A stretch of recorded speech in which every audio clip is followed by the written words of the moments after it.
Okay. Hello. Antonio, also known as hellocatfood, is joining me to have a talk through of a performance we did 2 days ago. So it's still fairly fresh in our minds. Yeah, we just thought we'd do that. So what were you thinking about? So this is like a half-hour performance. It's for our friends who did a virtual reality thing on a yacht, Malitzin and Alexandra, um, and we're also preparing for a performance that we're doing for a slightly larger company than normal in a couple of days. So we were quite well practiced at this point. So yeah, how are you preparing for the set, Antonio? And what were you doing? What were you using? For this set, Yeah, so one of the most obvious preparation things is making sure your computer works. Don't update software just before performance. I've done that several times, and it always goes wrong. Um, and yeah, and then in the performance. So, what was the second question? What was I yeah. looking What are you for? using? Yeah, so for making my visuals, I usually use something called Pure Data. For those who don't know what it is, if you've ever come across a Max MSP or 4V, it's a similar kind of visual programming language where everything's in like boxes and you connect boxes to boxes. Each of one of them has a function, and you just kind of like draw a line between each one of them, and that tells the function to send from one box to another box and so on. And I like using it because it really reflects the way which I work, which is quite visually. And yeah, I still write other code, but this one I feel like it's really easy to prototype things. But yeah, so Pure Data is what I use for visuals, and also because it's open source as well. Yeah, It has that. yeah. So for this performance, Antonio was doing visuals and I was doing music. It's quite a nice way to collaborate online. But Antonio is also an up and coming um, tidal cyclist, together with, is it Maria?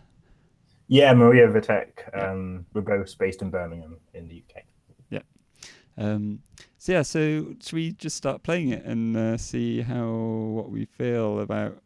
I mean, the first thing I started doing now is using a microphone to Mm. say hello, and my banter is really not up to scratch yet. I didn't really know what to say, but yeah, I kind of just saying here we are is quite a nice thing to do. But maybe we'll fast forward a little bit to the actual stuff. So this is when we're getting going. I'm starting with a kind of set piece that I've been working on. I find it's quite nice to start with something quite well prepared and quite accessible and melodic. So that's what I did here. And yeah, so what you're doing with PD? So similarly, like I've been doing this now for like so many years that I have like I guess things that I return to, like common tricks that I return to. So really, I'm just setting out the scene. Like yourself, I start from nothing. So I just need to get some objects on the screen at first, and so you can see like I've putting down a cube and repeating it several times because there's lots of cubes on the screen. So and sometimes it's not a cube, sometimes it's a sphere, but basically in the first bit, I just want to get something on the screen so you can see that. Yeah. Yeah, it's nice I've started having, because we're collaborating virtually, I actually have the opportunity to look at Antonio's screen while I'm making the music and respond to it.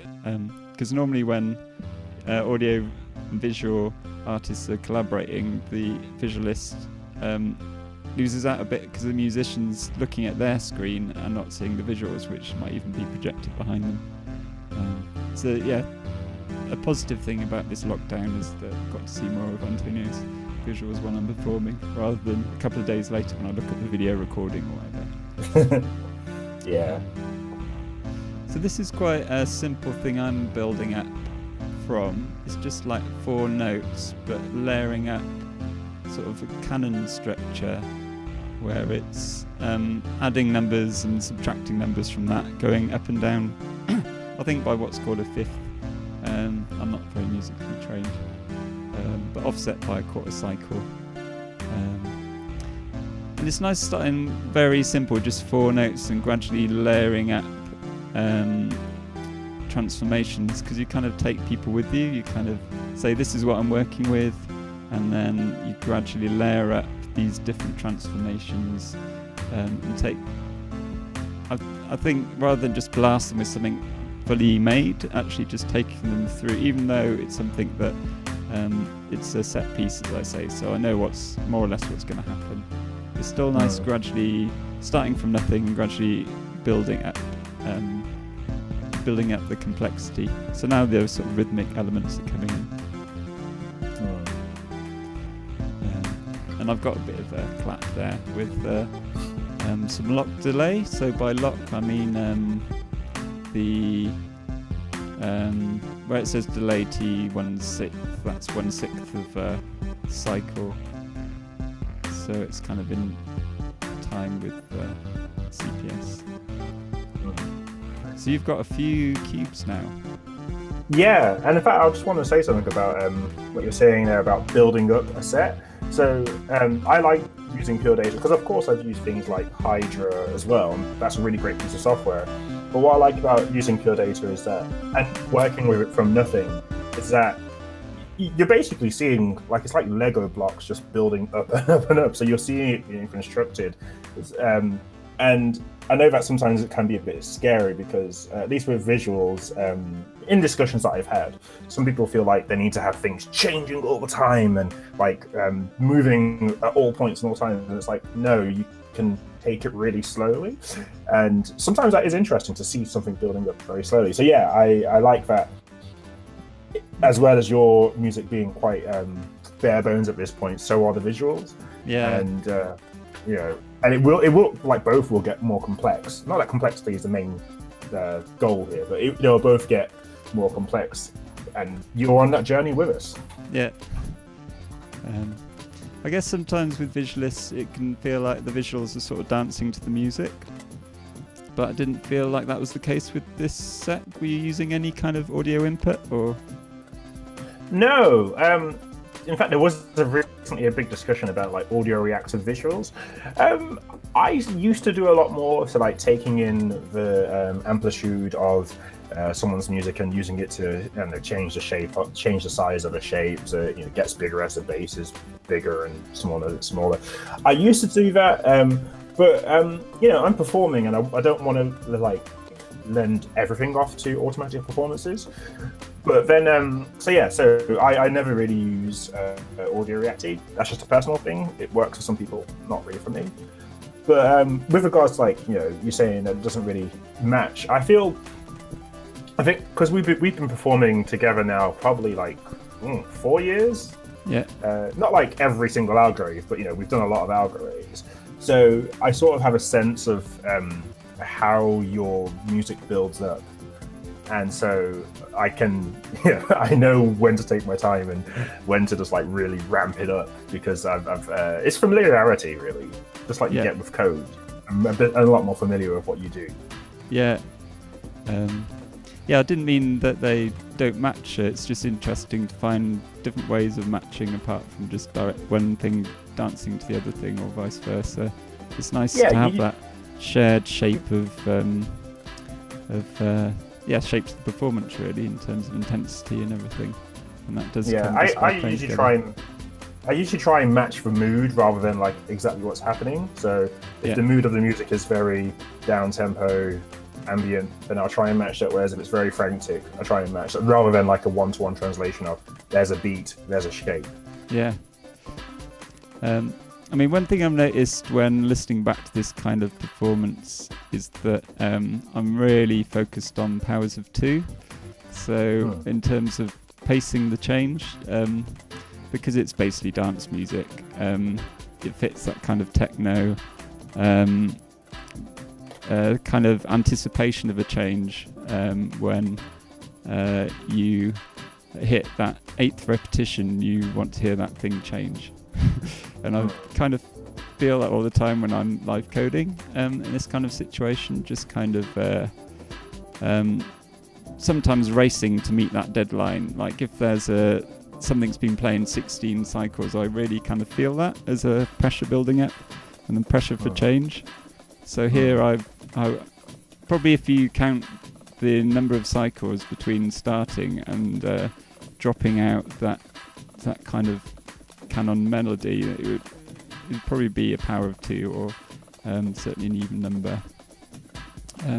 But with visuals, I think it's much more of a flow. You don't get those sudden transitions that you need to meet or deadlines. It's much more of a flow, do you think? Yeah, I think that is certainly true within the live coding sphere. So, not to say that we're superior or anything, but like I used to do a bit more commercial VJing, where typically you're using video clips, and those, you've got a MIDI controller or something, so you can change the mood. You can do like a breakneck transition from like press, moving, just like pressing a button. So, and the live coding, of course, you like the copy that unless you just copy paste things. So yeah, it is, but with the visuals, it still is like a more gradual build. But you can almost see with the visuals that I've got here now on screen, I've basically just about got to a point where I can now just like there's something on screen and I can now just modify this. I don't have to like add too much more. Like there's enough to be working with. So everything now from here on in really is just incremental change, just small incremental changes rather than massive big things. Yeah. So do you think it feels different playing online to playing to a live audience in terms of the pace of things? I found myself being a bit more relaxed, I suppose. I don't know about you. Definitely so much more relaxed at home. When you don't have people, because I suppose people aren't actually dancing to this in their homes. I suppose a couple might be if they've locked down with some friends, but I don't know. It's kind of it's more of a kind of laid back, relaxing thing, which I've found in certain gigs actually when it's maybe in a more experimental music night. It's the kind of thing I enjoy more, really, where you're kind of more free to explore and you're not so under pressure to keep people dancing. I suppose it's a different feel. And definitely. Sorry, carry on. I felt that. I definitely felt that when we performed at the British Library last year. So in that event, performing live, you're getting all the energy off the audience. Or at least definitely I was. I was loving every moment of being in front of them, with them there. So I felt that adrenaline rush, and so I felt the visuals were frantically changing just as I was so excited. Not to say that I'm that excited performing here, but I have more time to meditate on things. Yeah, there's pros and cons, isn't there? I think the worst kind of audience is when they're not really there to see you. Like sometimes you get booked to provide a bit of entertainment at the end of a tech talk or something, and you get people who aren't actually there to listen to algorithmic music, and that can be tough to think, well, I really need to sort of not do that because that will just freak them out, or that noise, they won't like that one. It's kind of Yeah, I agree. I don't like things being light background entertainment. It's because even the audiences where we are the main thing, but they're not as they're not jumping around. That's still good because you know that they're there to see you. And to enjoy, to take in what you're doing. I try now to avoid those sorts of very, I don't know what kind of, how you describe those gigs, but basically the ones where we're in the background. I try my best to avoid those. It's difficult because you're actually performing and you need to hear yourself and you need to have a response from people. It's a bit different from playing records or something, which has its place. So here I've brought in a classic loop from a track by Liquid, Sweet Harmony, I think it's called. I wasn't intending to do that. I just had that kind of driving rhythm going, and it just reminded me of the rhythm from that track, and so I just thought I'd put it on. But I remember that I tried to put this loop. It's a loop which a sort of standing joke. I have a recording of speech synthesis saying, "Our grave generation, we love repetition." And the good thing about this joke is you can keep making it because it's about repetition. And I thought it would go well with this loop, but then I realised, no, actually, the repetition loop is like half the length of the liquid loop. So I ended up having to speed up the BPM. I can see actually the visuals are speeding up as well, so there must be some response there from you. Yeah, I think you can probably smiling because I was just like loving that it got real. At first I thought it was a mistake that you made. I thought you put like the BPM too fast, but then I realized you were doing it intentionally. I was like, nope, let's go for it. Let's do this. Yeah, I mean, there was a mistake at the heart of it because that repetition loop was half the speed as I expected. And what I could have done is just played it twice. I don't know why I didn't do that. And I thought, well, the only solution is to embrace the error and just speed up the tempo ridiculously. And the more I sped it up, the more I realised it had to go even higher. In fact, I remember something you said at a conference we did in not Brussels. It was in Belgium. I can't remember which one what the city was. But you said in your presentation, if you make a mistake, just play it 4 times and you've got like a beat. Yeah. Yeah, that's a classic jazz improv move. Yeah. Yeah, you can see I've just deleted the rhythm at this point. I must have decided it needs a transition, and the best way of doing that is just deleting something, which can take a bit of nerve actually, just to delete something, because then you've got to write something new, which can be sort of like jumping in the deep end really, thinking what should I do next. But that's what I've done, and it usually works out. Usually something new comes out, because at this point we're just improvising. I've left behind my set piece.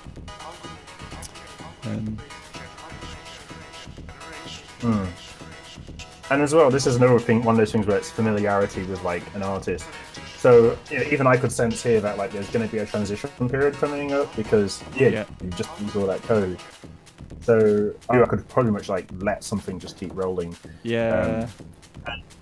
And then it's actually what you're going to transition into, because, and this is another thing that happened at the British Library Algorave, because I didn't do visuals for you at that event, but I remember I was in the crowd dancing while you were playing, and you typed in the word pirates for that sample from MIA, and I went, woo, and the person next to me was like, is that your favorite code? And I was like, well, actually, it is. So I just knew that was coming. So I did actually notice you respond to that, which it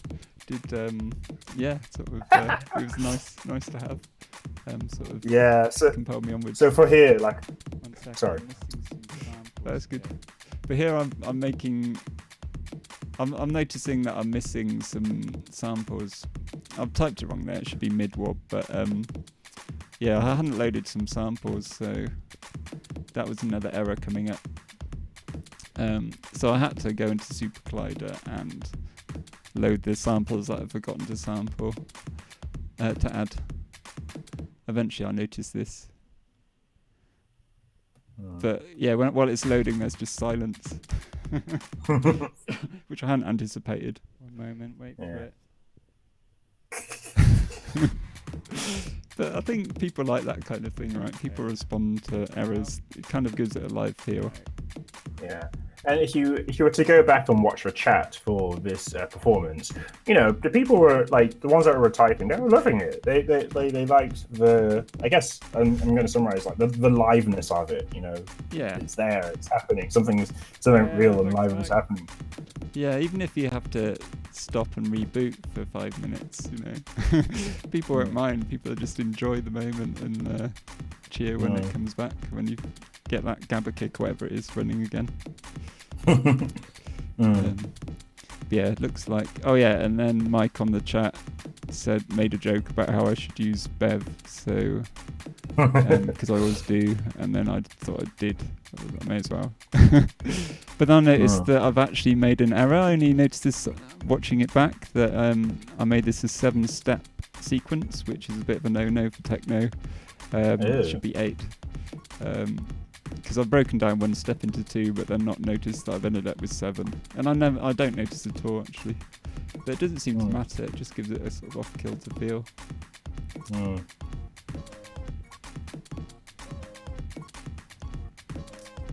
I can't remember what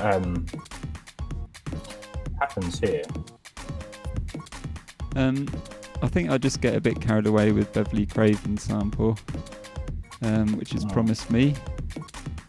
Also from a classic happy hardcore track. You can see where my influence come from. I think by 4 AM did a track using this sample in my youth. And actually, at this point as well, my visuals weren't working properly as I intended them to. It was like, looks good. Yeah, not. Yeah, well, thank you. But yeah, because I think that texture was supposed to be moving faster than it actually is. So yeah, I don't know if it's reflected in my face, but I had it was some of it just wasn't working as intended. So how often are you sort of surprised by your visuals doing something weird? Fairly often. Yeah. So, like, you can see how creative Pure Data patch is getting, and in fact, there's some of it on the right-hand side which you can't see. But it's around this stage that I'm just going, something's happening. There's something on screen, but I'm not quite sure why. and I'm just letting it kind of go as long as. So yeah, it's like I always want to make sure there's something on the screen. So it's like, if there's something on the screen, yeah, good. Yeah. It's like, so I never really like. I'm never 100% surprised, but it's more just like, I'm looking through the diagram and I'm going, I can't see where this is happening. Some of it I just can't see what's happening or where, and I like that sometimes. Yeah, I think surprise is good. It's within certain parameters of surprise.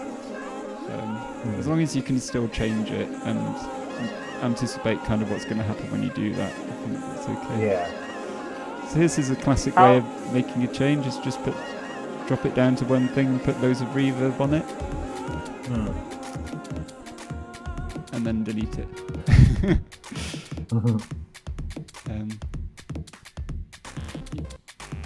How far through are we on the video? I don't know. Maybe we should. Oh yeah, we're coming sort of. It looks like about coming towards the end bit. Should we fast forward a little bit? Yeah, just a little bit.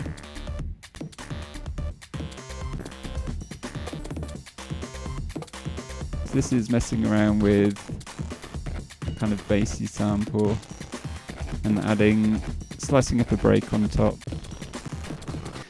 And then sort of noticing that time's nearly up, sort of the last 5 minutes, and thinking, got time for one more change. So introducing Micron sample, which is quite nice. Gradually increasing the gain. Let me just fast forward a bit more. So even you might have seen that in the visuals, the screen went black just suddenly as that transition happened. Yeah. That was not me. I did not do that. Oh, that was the code. Yeah. And again, even in my face, I think I just went, okay, why not? Just because it happened, and it just did that. I let it happen. Nice. Yeah. Happy accidents. This is looking pretty freaky at the moment. So once I knew what was happening with the sound. I just was like, okay, it's glitchy, it's like pulsing and kind of harsh. Let's just let the visuals do that for a moment until let's see if it builds up into something with more texture, I guess, on top. It's doing good things to your hat at the moment as well. Oh, that's another thing that I planned as well. So since you started wearing a hat for your stream, I actually started wearing my hat for the stream as well. Yeah. Because we wear hats now. Yeah, that's the future of live coding. Hats. Hats. Yeah, so in my code, I just layered up different sounds, but showing a strange pattern. In 4/4, at some point I decide to change it all to 3/3. No, 3/4, so kind of a waltz. Yeah, just really enjoyed the weird kind of syncopation and interference that's going on.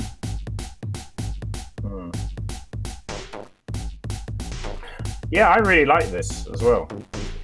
And I like in the visuals how you can kind of see that there's objects there, but there's so much going on that it often kind of just becomes almost two-dimensional for a moment again, with just these things flying around. Then you kind of see the spinning objects. This kind of plays with perception in a really nice way, I think. And I suppose that's something similar to this kind of music. It kind of sounds random, but then when you listen, you kind of hear the structure behind it. And there's no actual random numbers in there. And actually, I should have mentioned this at the beginning, but even a note on the visuals, like for the texture on that, that's actually just an image that I made. Yeah. And I have that. Like sometimes I have, like I've changed them in some ways in the visuals themselves in pure data. But like I have a set of like, here's some glitchy textures, here's some gradient textures, and I think that's fine to do. Like it doesn't all need to be generative. No one's get so far. Yeah, there's no actual live coding god that's kind of judging us. Just do what we want. Yeah, I was talking about this with Lucy on the previous stream about how some people think there's these rules about what live coding is, but they're there to be changed, aren't they? That's the oh yeah, so it's getting quite formless, so I just added a straight kick on top, and I think that's when it really got a lot of energy. So you can kind of feel that tactus, but there's kind of all these things shifting around you, a bit like the visuals really. You kind of feel that you're in something and watching something, but yeah, it's all moving around. Yeah, I could have done this for a lot longer, but we were against the deadline of the next person's performance at this point, weren't we?